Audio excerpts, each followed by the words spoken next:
question from my son, 12-year-old. Why we call Ramji and Krishna tu? Why we say तुसी और आप for elder people? मतलब उनका कहने का मतलब भगवान को हम तू कह करके भजनों में क्यों बोल देते हैं? It's a significant of कि ठाकुर जी को मान प्रिय नहीं भगवान होने के बाद भी यहां व्यक्ति एक गली का वार्ड मेंबर बन जाता है तो वो इंसान को इंसान नहीं बोलता। यहां $10 ज्यादा कमा लेता है तो उसको लगता है कि मेरा एक ओहदा बन गया है, मुझे एक रेस्पेक्ट की आवश्यकता है। लेकिन त्रिलोकीनाथ ब्रह्मांड नायक सर्वेश्वर भगवान कृष्ण हम लोगों से तू बुलवा करके ये बताते हैं कि सब कुछ प्राप्त होने के बाद भी अहम शून्य है। सब कुछ प्राप्त होने के बाद भी ठाकुर जी कितने सरल हैं, कितने डाउन टू अर्थ हैं। इसलिए आप कुछ भी नहीं हो तो बहुत अभिमान में मत रहो, बहुत अहंकार में मत रहो, सामान्य रहो। तो ठाकुर जी अपने मान का नाश कर रहे हैं, इसलिए हमारी तू की भावना को भी समझते हैं। फिर शायद इनके भैया या पति का होगा। Question from Deepak. अब मैं क्या जानू कौन Deepak. Why we cry when we go to temple? I have been to Ayodhya. In front of Ram Lala, I went quiet, no emotions. Cannot see anything apart from Lala.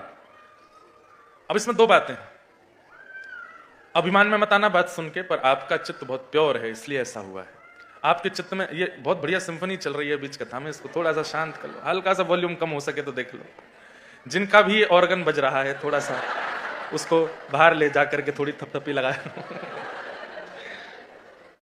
तो पहली बात तो आपका चित्त बहुत शांत है, थोड़ी अच्छी एक क्वालिटी से युक्त हो। पंचम स्वर में क्या है वो? कोयल बोले, गूंगा बोले, क्या बोले? गूंगा बोले। पंचम स्वर में गूंगा बोले। क्या वो कौन सा भाव कौन सा है वो? दर्शन दो घनश्याम नाथ मेरी अखियां प्यासी है। उसमें कहते हैं पंचम स्वर में गूंगा बोले आपकी कृपा हो जाए तो आपका चित्त बहुत पवित्र है, इसलिए ठाकुर जी के सामने देख के आपके नेत्र सजल हो रहे हैं। दूसरी बात, हो सकता है कि ठाकुर जी आपको देख रहे हैं इसलिए आपके नेत्र सजल हो रहे हैं। लाखों लोग जाते हैं राम जी को देखने, सबकी आंखों में जल तो नहीं आता। और तीसरी एक और बात लगती है, हमें नहीं पता होता कि हम कितने जन्म ले चुके हैं, पर हमारी सोल को पता है, हमारी आत्मा को पता है कि मैं कितनी भटक चुकी हूं। तो जिसके बहुत जन्म हो जाते हैं, भटक भटक के वो परेशान हो जाता है, उसको पता ही नहीं चलता कि वो मंदिर में जाके उसको हो क्या जाता है। ठाकुर जी सामने खड़े हैं, हाथ शिविर करने लगते हैं, आंखों से आंसू, वो जो उसकी जीवात्मा अंदर जो उसका चित्त है वो रुदन करता है कि नाथ अब इसका अंत करो, ये मेरा अंतिम जन्म हो, हे प्रभु कितना और भटकाओगे मुझे। सूरदास जी गाते हैं, काम क्रोध को पहर चोलना, काम क्रोध चोलना किसको कहते हैं? कपड़े। ये जो हमारा शरीर है ये काम क्रोध का कपड़ा है। काम क्रोध, इसमें केवल दो ही चीज आती है, या तो इसको इसकी इच्छा पूरी ना हो तो इसको क्रोध आता है, और दूसरा इसको काम आता है, तीसरा कुछ नहीं आता इस शरीर को। काम क्रोध को पहर चोलना, काम क्रोध को पहर चोलना, कंठ विषय की माल, कंठ विषय की माल, अब मैं नाचो बहुत गोपाल, अब मैं नाचो बहुत नाच लिया नाथ संसार में, अब मुझे मुक्ति दो, अब मुझे आप चाहिए, मैं बहुत नाच लिया इस संसार में। तो व्यक्ति को नहीं पता होता पर उसकी आत्मा को पता होता है। जब वो ठाकुर जी के सामने जाती है देख करके रोने लगती है कि नाथ बस अब बस कीजिए, भले ही सब कुछ है मेरे पास पर फिर भी मैं रो के प्रार्थना कर रहा हूं कि मुझे अब आप चाहिए और कुछ नहीं। इसलिए किन्हीं का प्रश्न है कि हम दीक्षा गुरु मंत्र नहीं लिया है तो क्या हम राधा कृष्ण की भक्ति नहीं कर सकते? खूब कर सकते हो, खूब अच्छे से कर सकते हो। हमारा नाम लेना, हमारा भाव श्री राधा कृष्ण तक पहुंचेगा? कृपया मार्गदर्शन करें। पहुंच तो जाएगा, उसमें कोई ऐसा दिक्कत नहीं है। कई ऐसे संत चरण हुए हैं जिन्होंने दीक्षा नहीं ली है। दीक्षा का मूल क्या अर्थ होता है? दिशा। हम किसी आचार्य से दिशा ले रहे हैं, ऐसा हो ही नहीं सकता कि आपने दीक्षा नहीं ली और आप केवल ठाकुर जी के नाम गाने में रुचि रखने लगे। किसी को तो सुनते हो, किसी की आज्ञा तो मानते हो, किसी की कथा से प्रभावित तो होते हो, किसी के प्रवचन से तो इन्फ्लुएंस होते हो, और वो सुनकर के करने लग जाते हो, अपने चित्त में उतारने लग जाते हो। वो दिशा है, वही दीक्षा है। लेकिन कोई ऐसा होता है कि उसके मन में होता है कि मेरे मन को तो दिशा मिल गई, अब ये तन भी इनका ही हो जाए, वो दीक्षा ले लेता है और दीक्षा दिशा दोनों से फिर भगवत प्राप्ति करता है। पर अब इसमें एक बात, व्यक्ति ने विवाह नहीं किया लेकिन जीवन भर किसी को अपना पति माना, उसके लिए तो वही उसका पति है, या उसके लिए तो वही उसकी पत्नी है जीवन भर जिसको उसने माना, पर पूरे विश्व को तो तब पता चलेगा जब विवाह होगा। ठीक वैसे ही आप बिना दीक्षा के यदि ठाकुर जी से कोई संबंध मानते हैं तो आपके लिए आप तक वो संबंध है, पर समस्त देवी देवताओं को, समस्त योगिनियों को, मायाओं को, पूरे विश्व को और विश्व के सब कर्म बंधनों को या जो भी कष्ट आते हैं उन सबको पता तो चल जाए कि हाँ आप रिजर्व्ड हो, उसके लिए दीक्षा होती है। क्योंकि दीक्षा के बाद आपको तिलक मिल जाता है, दीक्षा के बाद आपको नाम मिल जाता है, दीक्षा के बाद आपको नियम मिल जाता है और दीक्षा के बाद एक दिशा दिखाने वाला सारथी मिल जाता है। इसलिए जीवन में कोई भी आपत्ति विपत्ति संकट आते भी है ना, तो वो पहले देख, अच्छा उनके अनुयायी हैं। शिवालय में जाएंगे तो शिव जी को भी पता है कि उनके अनुयायी हैं, दुर्गा जी के मंदिर में जाएंगे तो उनको भी पता है उनके अनुयायी हैं। बिना दीक्षा के सबको लगेगा कि क्या पता। अब थोड़ी अटपटा है उदाहरण, लेकिन सुन लो। हमारे भारत में म्युनिसिपालिटी वाले होते हैं ना जो, या फिर नगर निगम वाले जो होते हैं, यहां क्या बोलते हैं उनको? Counsellors, council. तो जैसे ब्रिस्बेन काउंसिल है या फिर गोल्ड कोस्ट काउंसिल है, लोगन काउंसिल है, उन लोगों का काम क्या होता है कि पूरे नगर में देख रेख रखना, कुछ गड़बड़ तो नहीं हो रहा, रोड खराब है तो बनवा दो, कहीं पर पानी नहीं आ रहा तो भिजवा दो। ऐसे हमारे भारत में एक चलता है कि कुत्ते बहुत हो जाते हैं कई बार, तो उनको इकट्ठा किया जाता है। हमारे वृंदावन में बंदर इकट्ठे करते हैं, इतने बंदर हो जाते हैं, लेकिन जब वो देखते हैं कि किसी कुत्ते के गले में फंदा है तो उसको नहीं लेके जाते, क्यों? किसी का पालतू है। ठीक वैसे यमराज जी जो हैं इस पृथ्वी के काउंसलर हैं। कभी कभी वो अपने गणों को भेजते हैं, जाओ जो भी एक्स्ट्रा पड़े हैं उठा के लाओ उनको या फिर जो भी उल्टे सीधे काम कर रहे हैं इनको सबको लेके आओ यहां पर। लेकिन कह देते हैं क्या? देखना, जिसके माथे पर उर्धपुंड हो, गले में कंठी माला हो, जिह्वा पर कोई मंत्र हो, उसको मत लेके आना। क्यों? वो किसी का हो चुका है, वो किसी का है, उसको मत लेके आना। वो ठाकुर जी के धाम जाएगा, वो ठाकुर जी के चरणों में जाएगा, उसको मत लेके आना।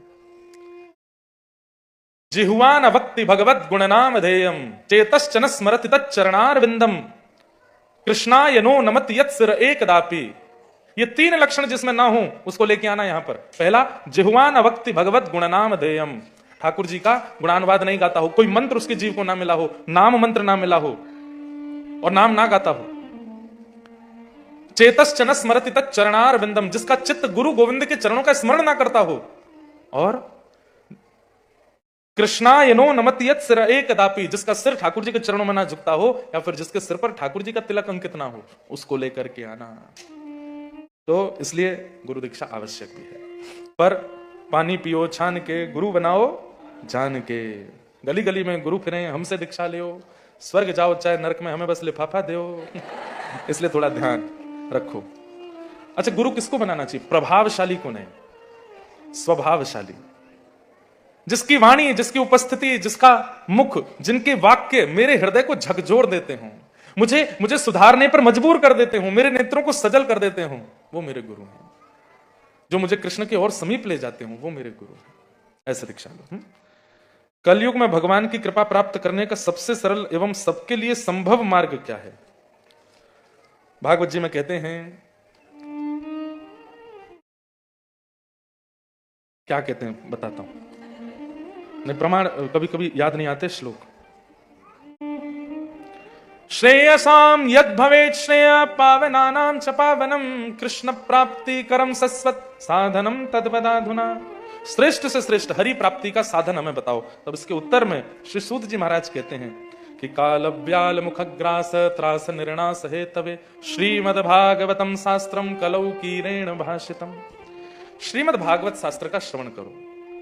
और कब तक श्रवण करो? बोले करते रहो, करते रहो, 1 2 3 जितनी हो सके कथाएं सुनते रहो, पूरे जीवन को कथा में बना दो। वो कथा सुनना और उसका निरुध्यासन करना, उसको जीवन में उतारना, यही कलिकाल में भगवत प्राप्ति का श्रेष्ठ मार्ग है। भागवत जी में बताया गया।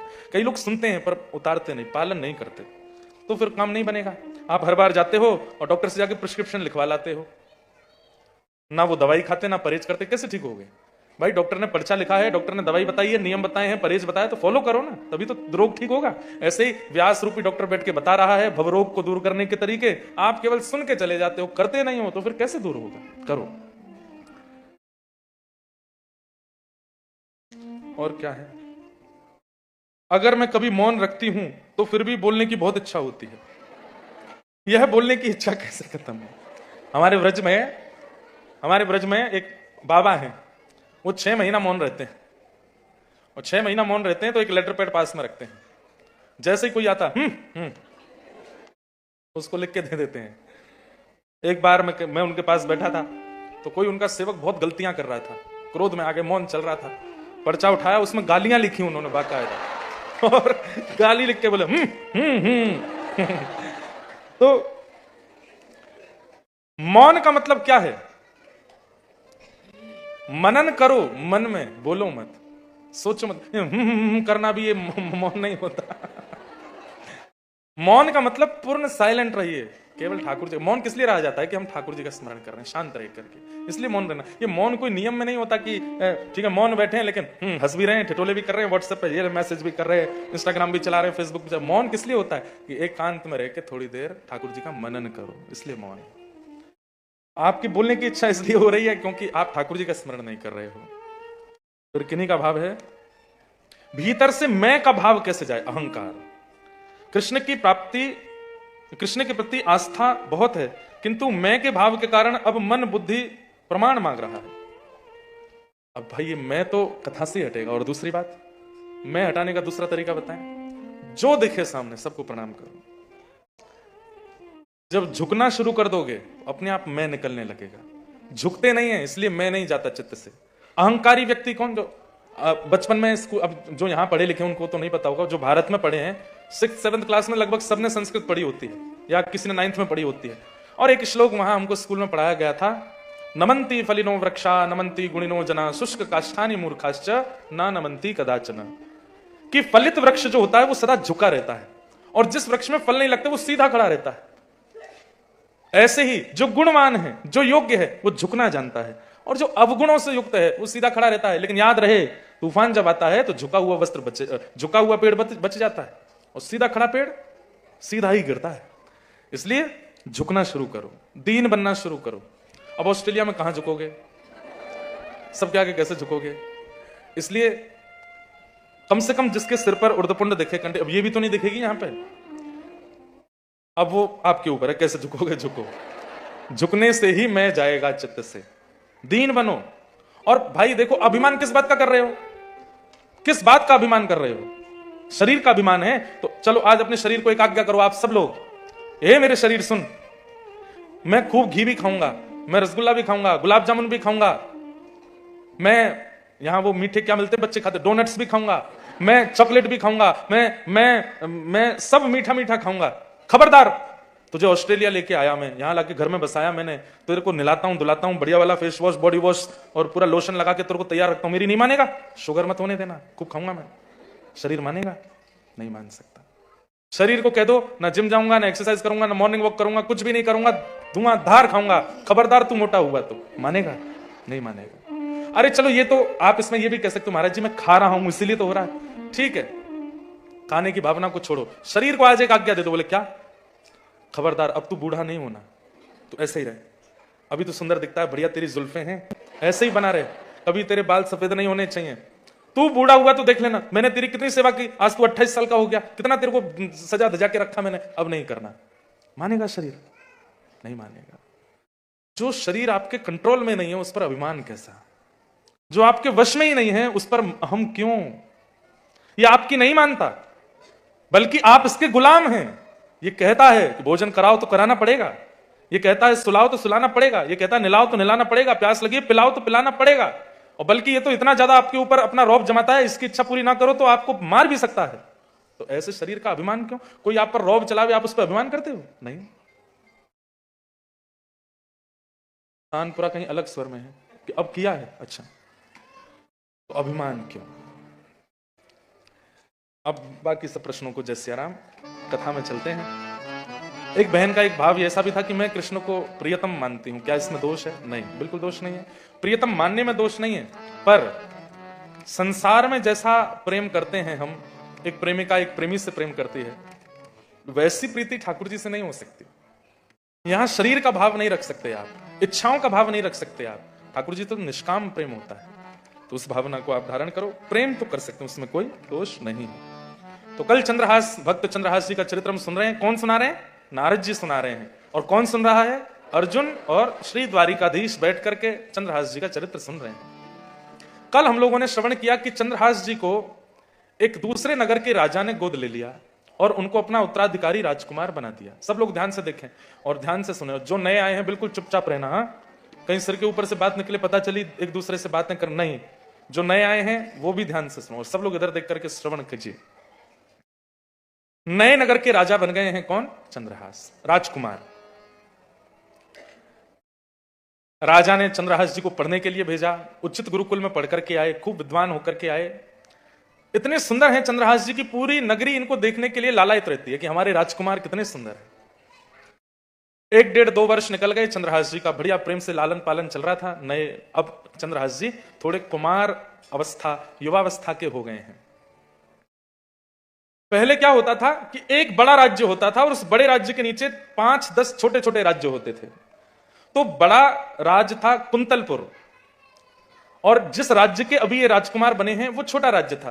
तो छोटे राज्यों का एक नियम होता था कि साल भर का जितना भी कर होता था, टैक्स, वो इकट्ठा करके बड़े राज्य के राजा को दिया जाता था। जिस नगर के अभी राजकुमार बने थे चंद्रहास जी, उस नगर के राजा ने पिछले 1.5-2 वर्ष से कर नहीं दिया था कुंतलपुर के राजा को। ध्यान से सुनिएगा सब। गालव ऋषि कह के गए थे कि ये कुंतलपुर का राजा बनेगा और धृष्ट बुद्धि की बेटी से विवाह करेगा। अब ये लीला कैसे होगी सुनो। ठाकुर जी की लीला बड़ी अद्भुत है। कुंतलपुर के राजा एक दिन अपने मंत्री धृष्ट बुद्धि से कहते हैं, ये पास में एक नगर है, पास में एक राज्य है, वहां के राजा ने पिछले 1.5-2 वर्ष से कर नहीं दिया है। हमें लगता है वो हमारे भय से भयभीत नहीं है, उसको जानता नहीं है कि हम कितने कितने क्रूर हैं। अरे हम कुछ कहते नहीं है तो इसका मतलब यह है कि कर नहीं देगा। आप जाइए सेना लेकर के और कर वसूल करके लाइए, नहीं देवे तो राजा का सर धड़ से अलग कर देना। धृष्ट बुद्धि कहते हैं, जो आज्ञा, मैं जाता हूं। धृष्ट बुद्धि अपनी पूरी सेना के साथ निकलने लगे तो धृष्ट बुद्धि की पत्नी बोली, कहां जा रहे हैं? बोले एक नगर है, एक दूसरा राज्य है, वहां कर लेने जा रहा हूं। तो पत्नी बोली, आप तो इतने व्यस्त हो गए हैं राज्य के कार्यभार में कि घर पे तो ध्यान ही नहीं रहता आपका। बोले क्या हो गया? बेटी विषया बड़ी हो रही है, इसके लिए योग्य वर देख के आना।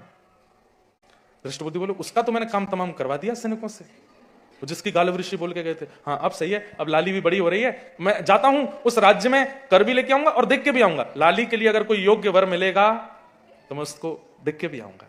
बोले हाँ थोड़ा ध्यान रखना, हाँ ठीक है। यहां से धृष्ट बुद्धि निकले हैं उस राज्य में कर लेने के लिए, उसी राज्य में जहां के राजकुमार हैं चंद्रहास।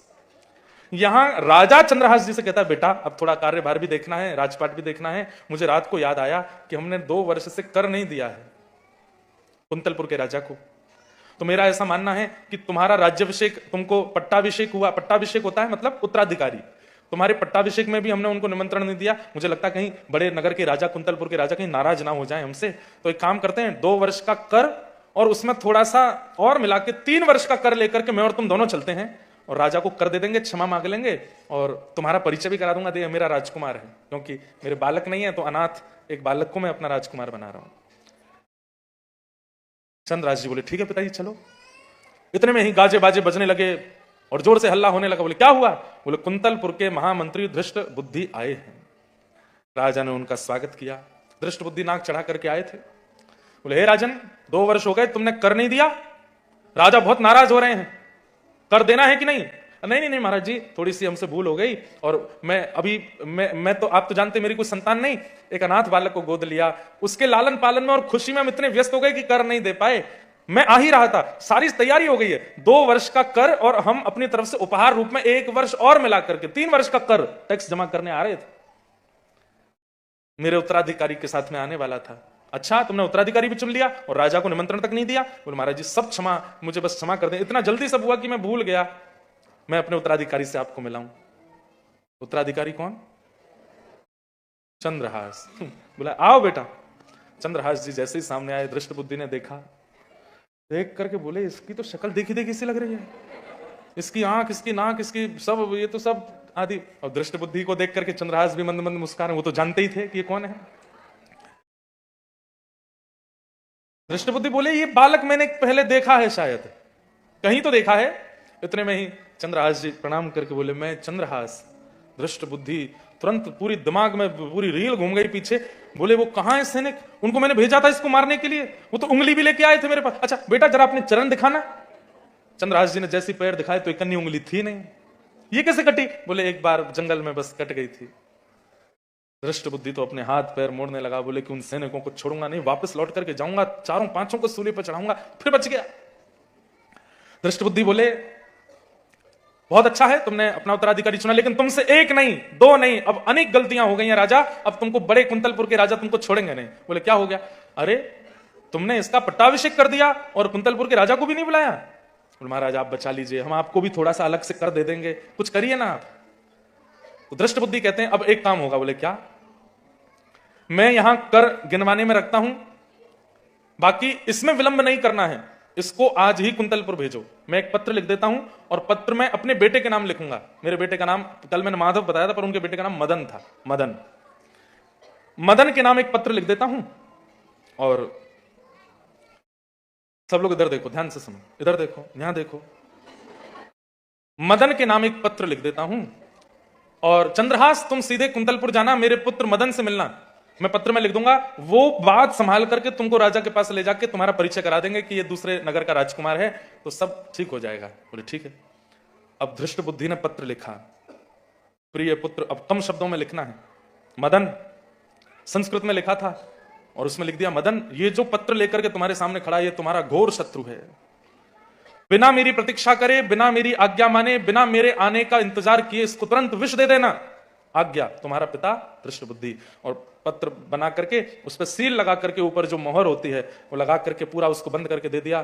चंद्रहास राजकुमार तुम ये पत्र लेकर के जाओ और इसको खोलना नहीं। नहीं, मैं क्यों खोलूंगा, मेरे पुत्र को ही देना, जा करके जाओ। चंद्रहास जी बड़े प्रसन्न, पत्र को अपनी पगड़ी पहनते थे, पाग में कोने में लगा लिया और निकल पड़े। बड़े खुश हो रहे थे, मेरी माँ, धाई माँ मुझे लेके जहां कुंतलपुर में आई, जहां मैं बड़ा हुआ, आज वहीं जा रहा हूं। प्रेम से पहुंचे। अर्धरात्रि, सुबह सुबह का 3-4 बजे का समय हुआ तब कुंतलपुर पहुंचे। तो मन में लगा कि अभी तो इतनी भोर है, सब उठे भी नहीं होंगे, अभी मैं मदन के पास चला जाऊंगा तो बड़ा काम खराब होगा। ये बगीचा है, यहाँ देवी का मंदिर है, थोड़ा यहीं स्नान ध्यान करके थोड़ा आराम कर लेता हूं। देवी प्रणाम करके स्नान ध्यान करके जैसे ही चंद्रहास जी सोए तो अपनी पाग उतार के रख दी। धीरे धीरे सूर्य उदय हुआ। इनकी बेटी का नाम क्या था? दृष्टबुद्धि की विषया। आज विषया अपनी सब सहेलियों से मिली और सबने कहा कि चलो वहां बगीचे में चलते हैं, देवी मंदिर प्रणाम करेंगे, वहीं थोड़ी देर खेल के आते हैं। जैसे ये गई देवी मंदिर में प्रणाम करके बस खेल ही रही थी, वहीं एक वृक्ष के पीछे से इनको देखा कोई सो रहा है। और जैसे ही उन्होंने उसके रूप को देखा तो सुंदर तो थे ही चंद्रहास, प्रसन्न हो गए। अच्छा, अधिकतर अच्छी जोड़ियां देवी मंदिर में ही बनती हैं। राम जी और जानकी जी पहली बार कहां मिले थे? जनकपुर में, वहां भी देवी मंदिर में ही और एक दूसरे का दर्शन हुआ था। रुक्मणी जी श्री ठाकुर जी को देवी मंदिर में ही मिली थी। गोपियों को भी कात्यायनी महामाये महायोगिन्यधीश्वरी, गोपियां भी देवी से ही प्रार्थना करती थी कि कृष्ण हमको पति रूप में मिले। फिर देवी की कृपा से ही रास विहार हुआ, योग मायाम उपाश्रित। तो कहीं ना कहीं ठाकुर जी को मिलाने में देवी बड़ी सहायक है, क्यों? बहन है ना उनकी। बहन को प्रसन्न करो, बहन को राजी कर दो तो भाई को सहजी मिला देती हैं। चंद्रहास का रूप देख करके बड़ी प्रसन्न हो गई, कितना सुंदर है। तभी देखा पास में पाग रखी है और उसमें जो चिट्ठी लगी है, चिट्ठी में मोहर हमारे राज्य की है। कन्याओं का ऐसा स्वभाव होता ही है कि वो रोक नहीं पाती स्वयं को। जहां कुछ गुप्त रखा है तो उनको टटोलना ही है कि क्या है ये। सॉरी, हाँ, बुरा नहीं मानना, मैं सच बोलता हूं, बुरा अपने आप लग जाता है। पर जैसे घर में भी आप कभी करके देख लो, पत्नी को कह दो, सुनो इस वाले स्टोर रूम में मत जाना, ठीक है? क्यों नहीं जाना? नहीं जाना भाई, कुछ है वहां पे। क्यों नहीं जाना? मैं तो जाऊंगी। अरे भाई नहीं जाना, आप ये तक कह दो, इससे हमारा घर बर्बाद हो जाएगा, नष्ट हो जाएगा। भाई तो कोई बात नहीं, दोबारा से बना लेंगे, घर जाके देखूंगी मैं। स्वभाव होता है माताओं का, बहनों का, सबका ऐसा ही स्वभाव है। किसी काम के लिए मना करो, जबरदस्ती करेंगे। आपने कोई गंभीर बात अपनी पत्नी को या बहन को बता दी, कुछ गलत नहीं किया, लेकिन गंभीर बात बता के ये कह दिया कि किसी को बताना नहीं, तो बहुत बड़ी गलती कर दी आपने। बहुत गंभीर बात है, किसी से कहना नहीं, तो वो फैल जाएगी, सब में पहुंच ही जाएगी। और वो भी किसी से कहती हैं, तुझे बता दिया, तू मत बताइयो किसी को। नहीं, मैं क्यों बताऊंगी? कभी बताया तुम्हारी कोई बात? कभी बताइए? नहीं बताती तो नहीं है वैसे, तो बस आपने मुझसे कहा, मैंने सुना ही नहीं। वो जाके फिर चौथी को कहती, मैंने तुमको बता दिया, तुम नहीं बताना। ऐसी फैल जाती है सारी बातें। युधिष्ठिर जी ने श्राप दिया है कि माताएं बहुत कमजोर हृदय की होंगी, ज्यादा गंभीर बात अपने हृदय में रख नहीं पाएंगी, बता ही देती हैं। तो जैसे देखा, बगल में पाग रखी है, इतना सुंदर सा राजकुमार लेटा है, बगल में पाग में कुछ पर्ची लगी और पर्ची में मोहर हमारे राज्य की है। धीमे से गई और जैसे ही खोल करके पढ़ा तो हस्ताक्षर पिताजी के, दृष्ट बुद्धि। क्या लिखा है? तो संस्कृत में ऐसे भावना लिखी थी कि प्यारे मदन, ये जो पत्रवाहक है ये मदन का शत्रु है। अब मदन कहते हैं कामदेव को, मदन कहते हैं कामदेव को, और कामदेव के शत्रु कौन है? श्री कृष्ण। अब वो तो रूप में इतनी आसक्त हो गई है कि वो अपने हिसाब से पत्र पढ़ रही है। उसमें क्या पढ़ रही है कि हे मदन, प्यारे मदन, तुम्हारे सामने जो ये पत्रवाहक है ये मदन का शत्रु है, मेरी आने की प्रतीक्षा मत करना, मेरे चिंतन मत करना। और विषया को यह भी पता था कि पिताजी मेरे लिए सुयोग वर ढूंढने गए हैं, मां ने कह के भेजा है मेरे लिए अच्छा वर देख के लाना है।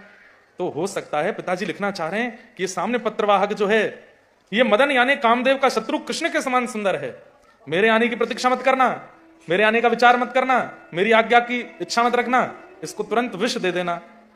विष पढ़ करके अरे पिताजी ने जल्दी में विषया लिखना भूल गए हैं, और तुरंत एक सीख लेकर के अपनी आंख का काजल लिया और विष को विषया कर दिया, और विषया करके तुरंत मोहर लगा, बंद करके मोहर को गरम गरम करके लगा के फिर से रख दिया, और गई देवी को जाके प्रणाम करती है, हे मां आज आपने बड़ी कृपा कर दी।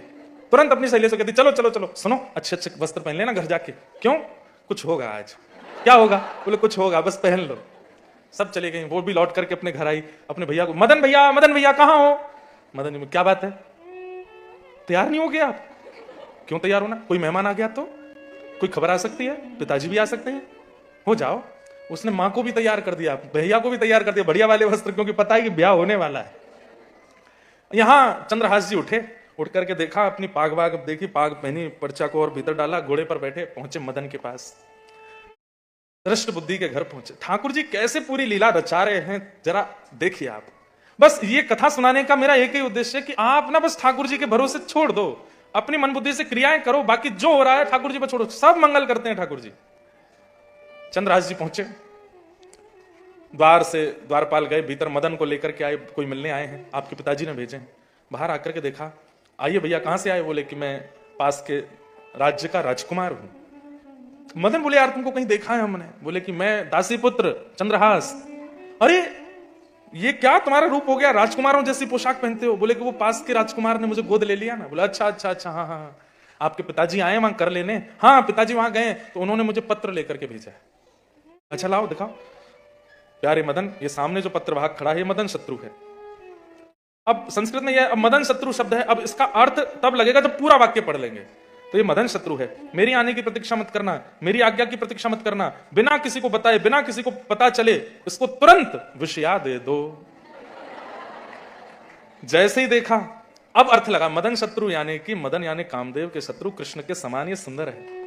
रूप देखा, अच्छा, हाथ पकड़ा, चलो भीतर, और भीतर लेकर के आए, बैठा है। बोले किसी को नहीं बताना, मां को तो बताना पड़ेगा। मां जल्दी आओ जल्दी आओ। तो क्या हुआ? पिताजी ने पत्र लिख करके भेजा है और उन्होंने ये सुयोग वर ढूंढ करके भेज दिया है, कह रहे हैं कि मेरी बेटी का तुरंत इससे ब्याह कर दो। अरे देख तो लूं है कैसा, जैसे देखने है तो बहुत सुंदर, कहां है? विषया को पूछ लेते हैं। विषया विषया विषया तो तैयार बैठी है, नीचे उतर करके आई। हाँ मां, एक सुंदर लड़का आया है, तू देख ले एक बार। पिताजी ने कहा तुरंत झट मंगली पट ब्याह होना है, देव विधि से ब्याह होगा, और देव विधि का ब्याह ऐसा ही होता है, झट मंगली पट ब्याह, वो तू देख ले एक बार। विषया भी नाटक करे, हाँ अच्छा है मां, अरे देख तो ले एक बार। देख लिया मां, लेकिन बेटा एक बहुत बड़े कष्ट की बात है। क्या? पिताजी तेरे विवाह में सम्मिलित। कोई बात नहीं मां, रहने दो, कोई बात नहीं, आप तो कराओ बस। यहां चंद्रहास जी कह रहे हो क्या रहा है? अब मदन सोच रहा है कि ब्राह्मण को तो बुला के लाऊं, ब्याह कौन कराएगा? मदन जैसे ही अपने राजभवन से बाहर निकला, इतने में गालव ऋषि आ गए वहां पर, जो ये सारी रचनाएं बता के गए थे। अरे महाराज जी आप भले पधारे, पिताजी ने पत्र लिख करके भेजा है और कह दिया ये सुयोग वर है, मेरी आने की प्रतीक्षा मत करो, तुरंत ब्याह करा दो, आप जरा बताइए कैसे होगा। गालव ऋषि भीतर आए, बोले देखो मदन, तुम्हारी बहन की कुंडली देखी है मैंने, और इस समय जो समय चल रहा है इसके अनुसार 1 घड़ी यानी कि 24 मिनट के अंदर तुम्हारी बहन का ब्याह हो जाना चाहिए, नहीं तो 24 साल तक इसके ब्याह का योग नहीं है। इतने में मेरे पति तो आए नहीं। बोले उनको आने छोड़ो, दोनों दंपति का आशीर्वाद दिलवा देना बस। बोले 24 मिनट में कैसे होगा? गालव ऋषि बोले तुम मंत्री के पुत्र हो, तुम्हारे लिए क्या है, मैं बस सामग्री का नाम बोलता जाऊंगा, देते जाना। बोले ठीक है महाराज बैठो। अब चंद्रहास कहने लगे मेरे माता पिता तो दूसरे नगर में, मैं उनको बिना बताए ब्याह कैसे कर लूं? गालव ऋषि ने उनको समझाया, बोले देखो ये सब ठाकुर जी का विधान है, तुम्हारी कुंडली में भी योग नहीं है, 24 साल ब्याह नहीं होगा तुम्हारा, अब नहीं हुआ तो अभी कर लो, तुम्हारे पिताजी को मैं समझा दूंगा, मैं ऋषि हूं, मेरी बात सब मानते। यहां महाराज बैठे हैं और यहां नारद जी कथा सुना रहे हैं, ठाकुर जी था के मार मार के हंस रहे हैं, ताली बजा रहे हैं, बोले हो गया ब्याह, हो गया ब्याह। अर्जुन कह रहे हैं ये स्क्रिप्ट राइटर तो आप ही हो, ये सब आप ही करो, फिर इतना खुश क्यों हो रहे हो? बोले कि मेरे भक्तों का चरित्र सुनकर मैं बड़ा प्रसन्न होता हूं। और 24 मिनट के अंदर फेरे हो गए, सिंदूरदान हो गया, माता पिता के सब हो गए, पानी ग्रहण संस्कार। मां ने बैठ करके वो गालव ऋषि बोले तुम्हारा बाम हाथ है मां का हाथ और दाहिना हाथ है पिता का हाथ, तो बाम हाथ से दाया हाथ स्पर्श करके वो कर दो, इनका कन्यादान कर दो, हो जाएगा। करा दिया। 24 मिनट में ब्याह हो गया, फेरे आदि सब पड़ गए, भामर पड़ गए, सब जगह हो गए। माता जी से आशीर्वाद ले लिया, भैया ने गले लगा दिया, गालव ऋषि ने दोनों को चिर सौभाग्यवती रहो। घोषणा करता हूं क्या, ए मदन, तेरी बहन ने जिस वर्ग के आज ब्याह किया है इसके जीवन में 2 लक्षण आएंगे। बोले 3 लक्षण आएंगे। क्या? पहला, ये कालांतर में कुंतलपुर का राजा बनेगा। दूसरा, तुम्हारी जीजाजी अजर अमर रहेंगे, कभी मरेंगे नहीं, मतलब तुम्हारी बहन जो है इसका सौभाग्य अजर अमर रहेगा, कभी विधवा नहीं होगी। और तीसरा, इसको साक्षात शंख चक्र गदा पद्मधारी साक्षात भगवान का प्रत्यक्ष दर्शन होगा। ये मेरी आशीर्वाद, ये आशीर्वाद में दिया गालव ऋषि ने। चंद्रहास जी तो रोने लगे, बोले ऐसा आशीर्वाद मिल जाए तो क्या करें। अब ब्याह तो हो ही गया। मदन ने पूछा महाराज नगरवासियों का क्या करें, क्या अब तो बता दो सबको। बोले कि योग था इसलिए हमने कर दिया, किसी को बताया बुलाया नहीं, रिश्तेदार नातेदार नगरवासी सबको बताओ अब तो। मदन ने जाके महाराज पूरे नगर में लड्डू बंटवा दिए। बोले क्या हुआ? बोले हमारी बहन जी का ब्याह हो गया है। बोले अरे बताया ना। बोले कि वो ऐसा योग था कि करना पड़ा। अब एक दिन पिताजी लौट के आ जाएंगे तो उसके बाद बड़ा कार्यक्रम दावत करेंगे सबको बुला करके। अब तो सब लोग मैं बड़े खुश हूं, मैं वाह भैया बड़ा आनंद हुआ। यहां 2 दिन बाद दृष्ट बुद्धि, उनका कर गिनाई जो हो रही थी वो पूरी हो गई। और यहां वो राजा बोले मेरा पुत्र लौट के नहीं आया, तो मनी मन दृष्ट बुद्धि बोले आएगा भी नहीं। अब तक तो जहर दे दिया होगा मदन ने उसको विष दे दिया होगा। ठीक है मैं निकलता हूं, वहां भेजता हूं फिर आपके पुत्र को। हाँ ठीक। ये निकले, बड़े प्रसन्न होते जा रहे थे। बोले बहुत बार बच के निकल गया, अब की बार नहीं बचा होगा। जैसे ही नगर में प्रवेश किया तो नगर के प्रथम चौराहे पर ही कुछ लोग बैठे थे। दृष्ट बुद्धि सेना के साथ आए तो बधाई हो महाराज, महामंत्री जी बधाई हो। क्या बात की बधाई?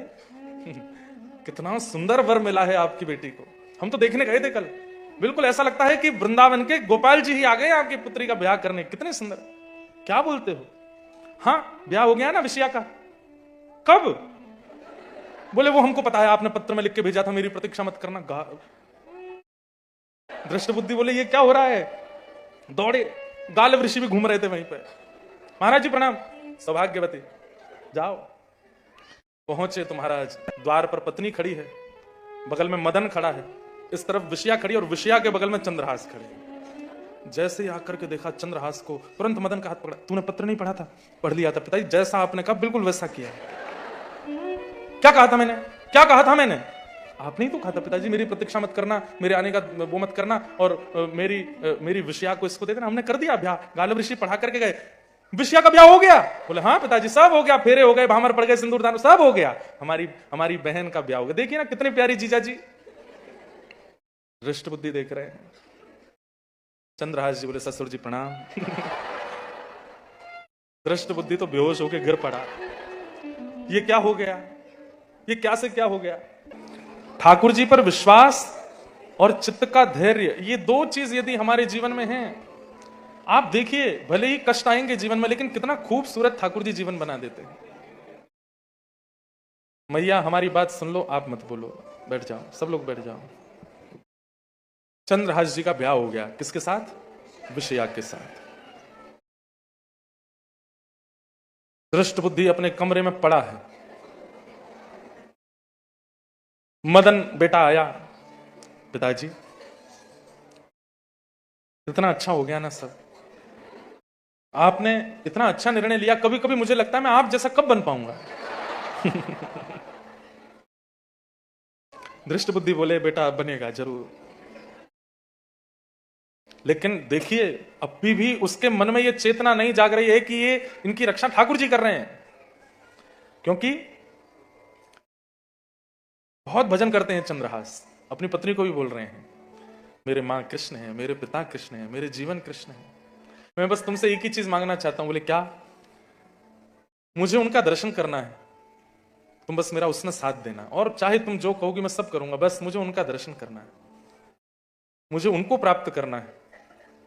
अपनी पूरी जीवन गाथा सुनाई अपनी पत्नी को, मैं कैसे कहां से हूं, कौन हूं, जो किसी को नहीं पता। पहली बार अपनी पत्नी को बताया चंद्रहास ने कि मैं तो केरल देश के राजा का बेटा था, मेरे माँ पिता सबको मार दिया जब मैं 3 साल का था। धाई माँ लेकर के आई, जिनको दासी पुत्र तुम्हारे भाई और पिता सब बोलते हैं, वो धाई माँ थी। सब बातें सुन करके और ठाकुर जी के प्रति प्रीति सुन करके उनकी पत्नी विषया भी प्रसन्न हो गई। धृष्ट बुद्धि सैनिकों को बुलाते हैं और कुछ सैनिकों को बोलते हैं तुम लोगों को एक काम करना है। बोले क्या? देवी मंदिर में चले जाओ और रात्रि में नंगी तलवार लेकर के मंदिर के अंदर गर्भगृह में घुस जाओ। सुबह प्रातःकाल सबसे पहले पूजा करने जो आएगा उसका सर धड़ से अलग करना है। अब भी बदले की आड़ मन से जा नहीं रही है। बंधुओं, कुछ स्वभाव बड़े विचित्र होते हैं। जो व्यक्ति कर्म से दुखी है ना, वो एक दिन सुखी हो जाएगा। जो व्यक्ति काल से दुखी है वो भी सुखी हो जाएगा, लेकिन जो स्वभाव से दुखी है वो कभी सुखी नहीं हो सकता। जिसके स्वभाव में दुख है, और स्वभाव का दुखी व्यक्ति छोटी छोटी बातों पर नाराज होता है। इतना सा भी नहीं सहन कर पाता कि दाल में नमक कम पड़ गया तो उसका मूड ही खराब है, वो पूरे घर से लड़ रहा है, परिवार से लड़ रहा है। केवल इतनी सी बात, कपड़े मेरे मन के नहीं है, इस बात पर सबको अधर कर रहे हैं। ये छोटी छोटी बातों पर नाराज होना, तबाही मचा देना, ये स्वभाव से दुखी लोगों का लक्षण है, और ऐसे लोग कभी सुखी नहीं हो पाते। 4 प्रकार के स्वभाव होते हैं बंधुओं, ध्यान से सुनना। पहला स्वभाव है विरोधी स्वभाव। आप लोगों ने भी देखा होगा, कोई व्यक्ति ऐसा होता है उसको हर बात का विरोध करना है। इस वीकेंड गोल्ड कोस्ट जाते, नहीं वहां तो ऐसा बुरा है, ऐसा है, ऐसा वैसा। तो फिर मेलबर्न चलते, नहीं वहां तो जाना ही नहीं है, बहुत ठंड है। तो फिर होबार्ट चल दो, तस्मानिया, अरे कौन जाए इतनी दूर, इंद्रेश जी आ रहे हैं, लोगन में कथा है, वहीं कथा में चल दो, बिल्कुल नहीं जाना, वहां तो बहुत भीड़ होती है। ऐसे स्वभाव वाले इनका काम होता है विरोध करना, और विरोध करने वाला हर बात का विरोध करते हैं। आप अच्छा बोल दो तो, वो एक बड़ी प्रसिद्ध कथा है ना, शंकर जी पार्वती जी के साथ जा रहे थे नंदी पर बैठ करके, तो लोग बात कहने लगे देखो शर्म नहीं आती है, दोनों बाहर चढ़ के बैठे हैं जानवर पे। तो पार्वती जी से शंकर जी बोले बहुत बातें बन रही हैं, एक काम करते हैं हम उतर जाते हैं दोनों। पार्वती शंकर जी उतर गए, थोड़ी दूर चले तो लोग बात बनाने लगे, देखो वाहन पास में फिर भी पैदल चल रहे हैं।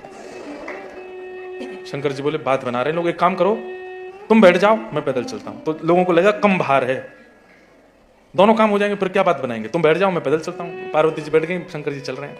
थोड़ी देर बाद लोग, जोरू का गुलाम, पत्नी को बैठा रखा है, खुद पैदल चल रहा है। शंकर जी बोले लोग बात बना रहे हैं, पार्वती जी तुम नीचे उतरो मैं बैठ जाता हूं। पार्वती जी पैदल चल रही है, शंकर जी नंदी पर। थोड़ी देर बाद लोग, शर्म नहीं आती, बेचारी फूल सी पत्नी को पैदल चला रहे, खुद उस पर बैठ गए ऊपर। पार्वती जी बोली लोग बात बना रहे हैं, शंकर जी बोले रुको, उतर गए नीचे और नंदी को अपने सिर पर ले लिया, और अब जैसे चलने लगे लोग बात कहने लगे पता नहीं क्या जमाना आ गया है, वाहन के ऊपर लेकर के चल रहे, वाहन पर चढ़ के नहीं चल रहे। शंकर जी बोले क्या करें हम, ये संसार है। कुछ तो लोग कहेंगे, लोगों का काम है कहना, छोड़ो बेकार की बातों में, कहीं बीत न जाए रहना। कुछ तो लोग कहें, लोगों का काम है। आप अपने उद्देश्य पर फोकस्ड रहिए। हम रात में सोते हैं ना, और जब सुबह उठते हैं तो कोई ना कोई हमारे बारे में कुछ ना कुछ बोल रहा होता है कहीं पे, इंद्रेश जी ऐसे, इन्होंने ऐसा किया, व्यासपीठ पे ऐसा करते हैं, इन्होंने ये किया, ये गलत। मैं अगर उस पर ध्यान देने लग जाऊं तो मैं कथा नहीं कर पाऊंगा। और ये इतने सारे युवा जो आते हैं कथा सुनने के लिए, इनका मार्गदर्शन नहीं कर पाऊंगा। मैं कोई मार्ग पर प्राप्त कर चुका हूं इसलिए कर रहा हूं, नहीं, मैं खुद भी उस मार्ग की खोज में हूं, और मुझे दिख रहा है कि हाँ वो मार्ग है, इसलिए मैं अपने युवा भाई बहनों को भी दिखा रहा हूं। लेकिन ये छोटी छोटी चीजें अगर मुझे परेशान करने लग जाएं तो मैं कुछ नहीं कर पाऊंगा। इसलिए हम ध्यान ही नहीं देते, चलते रहो, लोग तो बोलेंगे। तो कई लोगों का स्वभाव होता है विरोधी स्वभाव, वो हर बात का विरोध करते हैं। अगर आप भी इस कैटेगरी में आ रहे हो, बचिए। ये विरोध करने की जो इच्छा, ये एक लत की तरह है। जब आप विरोध करने लगो ना, फिर आपको ऐसी लत लग जाएगी आप हर बात का विरोध करोगे। नहीं, ये विरोधी स्वभाव मत लाइए। दूसरा स्वभाव होता है बोधि स्वभाव। बोधि स्वभाव कैसा होता है, ये कुछ महीने पहले मुक्तिनाथ में कथा हुई थी तो वहां लिखे थे मैंने, तो वही मैं बता रहा हूं। बोधि स्वभाव, बोधि स्वभाव वाला व्यक्ति क्या होता है, वो हर परिस्थिति से सीखता है। हर सिचुएशन उसको सिखाती है और वो हर सिचुएशन को गुरु मानता है। कोई मित्र मिला, कोई बिछुड़ गया, परिस्थिति आई, चली गई, अच्छा हुआ बुरा, सबसे सीखता है और सीख करके आगे सावधान रहता है। ये अच्छा स्वभाव है, बोधि स्वभाव। एक होता है निरोधी स्वभाव। ये कैसे होते हैं लोग? इस सबको अपने वश में करके रखना चाहते हैं, कंट्रोल का स्वभाव रहता है इनका। ये भी मेरे वश में रहे, ये भी मेरे वश में रहे, सबसे ऊपर मैं रहूं, सबसे आगे मैं रहूं, मैं जो कहूं वही हो, मैं जैसा कहूं वही हो। ये भी लत की तरह होता है। ऐसे जो होताते हैं ना, ये फिर किसी की नहीं सुनते, इसलिए निरोधी स्वभाव भी नहीं। और चौथा स्वभाव होता है सुबोधि स्वभाव। जल्दी हड़बड़ाहट में ना करना, पेशेंस के साथ सूझबूझ करके कदम रखना। भले ही वो आसान टास्क है लेकिन फिर भी उसको सोच के करना, ये सुबोधि स्वभाव। 4 स्वभाव हैं जिसमें से 2 नहीं रखने हैं और 2 रखने हैं। कौन कौन से नहीं रखने? विरोधी और निरोधी। ये 2 स्वभाव नहीं रखने, और 2 कौन से रखने? बोधि और सुबोधि। दृष्ट बुद्धि को अभी तक समझ नहीं आया कि मैं इतने प्रयास करके, मेरी बेटी का ब्याह हो गया है, अब अगर मारूंगा तो मेरी बेटी विधवा हो जाएगी, इतनी बुद्धि काम नहीं कर रही है। सैनिकों को बुला करके कहता है, क्या सुबह जो भी मंदिर में पहले सबसे पहले आएगा उसको बिना देखे उसका सर धड़ से अलग कर देना। और यहां दृष्ट बुद्धि ने बुलाया इनको, चंद्रहास जी को। बेटा, हमारे कुल की एक परंपरा है, क्या हमारे यहां जब बेटी का ब्याह होता है तो जो दामाद होते हैं ना, उनको देवी पूजा के लिए जाना होता है। सुबह कोई और मंदिर आवे उससे पहले पहले आप जाकर के नारियल चढ़ा करके, सिंदूर अर्पण करके, प्रणाम करके, प्रदक्षिणा करके आपको आना पड़ेगा, नहीं तो जीवन में बहुत विघ्न आते हैं। चंद्रहास जी बोले, जो आ गया पिताजी। बोले, तो आप कल चले जाना, रात्रि में ही जाना। हाँ, सुबह कोई भी आपसे पहले नहीं पहुंचना चाहिए मंदिर में, चले जाना। ठीक है। यहाँ ये सब तैयारी कर लिए, फूल वूल की माला सब तैयार कर ली। वहां पे सैनिक पहुंच गए मंदिर में, नंगी तलवार लेके आएगा तो आप इसको मारेंगे। यहां कुंतलपुर के राजा रात में सोए थे और सोते सोते उनको भयानक स्वप्न आया। ऐसा स्वप्न कि पसीना पसीना हो गए, उठ करके बैठ गए। तुरंत अपने मंत्री महामंत्री सबको बुलाने लगे, कोई नहीं था वहां पर। तभी एक सैनिक को बुला, बोले, मैंने ऐसा कोई खतरनाक सपना देखा है, हमारे कुलगुरु को बुला। कुलगुरु कौन? गालब ऋषि। ऋषि गालब उस समय वहीं थे, अभी तो ब्याह कराया चंद्रहास का। तुरंत उठ करके आया, क्या हुआ राजन? बोले, महाराज जी मैंने एक स्वप्न देखा। बोले, क्या देखा स्वप्न? बोले, मैंने स्वप्न देखा कि मेरे किसी ने बाल मोड़ दिए हैं, मेरे गले में लाल माला पहनाई है, मेरे शरीर पर तेल का लेपन करके और मुझे गधे पर बैठा करके कहीं ले जा रहे हैं। ऐसे स्वप्न का क्या प्रतीक होता है? बोले कि अकाल मृत्यु, आपकी मृत्यु होने वाली है। ये जो आपने देखा है, आप कभी भी मर सकते हो। इसका कोई निदान? बोले, निदान तो कुछ नहीं है, लेकिन आपका एक अधूरा कार्य है, वो आपको पूरा करना है। बोले, क्या? आपका कोई उत्तराधिकारी नहीं है और अभी तक आपके यहां कोई बेटा ने जन्म भी नहीं लिया, एक बेटी है, वो भी कुंवारी है। राजा तो रोने लगा। बोले, महाराज अब मुझे तो पता आपने बता ही दिया कि मेरी मृत्यु हो जानी है, कभी भी मैं मर सकता हूं। मेरे 2 काम अधूरे रह गए हैं, अपनी बेटी का ब्याह करना है और अपने राज्य का एक उत्तराधिकारी चुनना है। किसको चुनूं, क्या करूं? तब गालिब ऋषि बोले, एक व्यक्ति है मेरी नजर में। कौन? बोले, तुम्हारे मंत्री है ना दृष्ट बुद्धि, परसों ही उनकी बेटी का ब्याह जिससे हुआ है, क्या नाम है उसका? चंद्रहास। बहुत सुयोग है, तुम उसको अपना राज्य गद्दी प्रदान कर दो।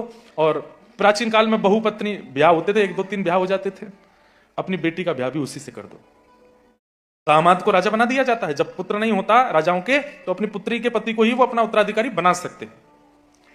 लेकिन मैं जो गालिब ऋषि बोले, मैं जो देख रहा हूं, सुबह भोर होने से पहले यह काम हो जाना चाहिए, तुम्हारी बेटी का भी ब्याह हो जाए और इसको राज्य गद्दी भी मिल जाए।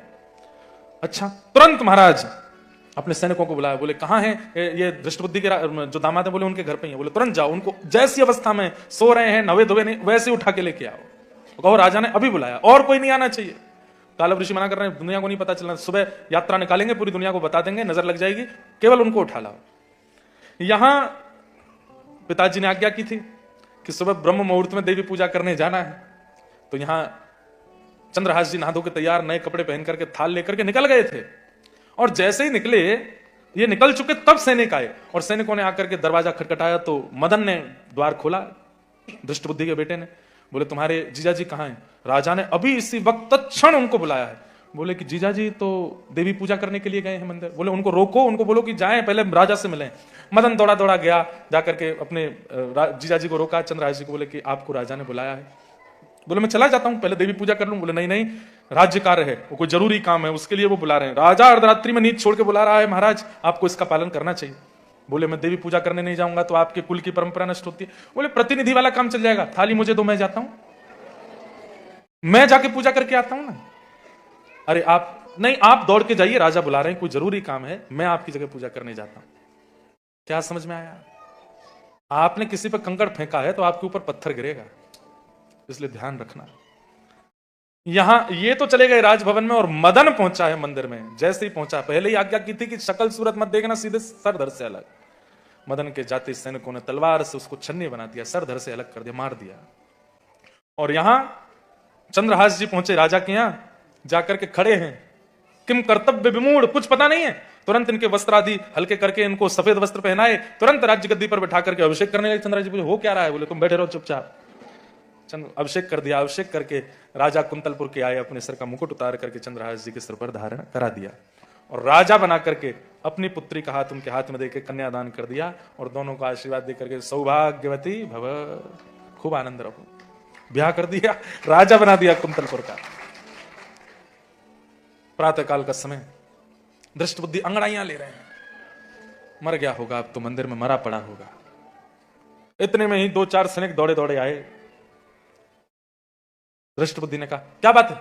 महाराज एक बहुत दुखद खबर है, मेरे दामाद चले गए, मुझे पता है। नहीं नहीं नहीं नहीं महाराज, आपके दामाद की तो एक खुशखबरी है।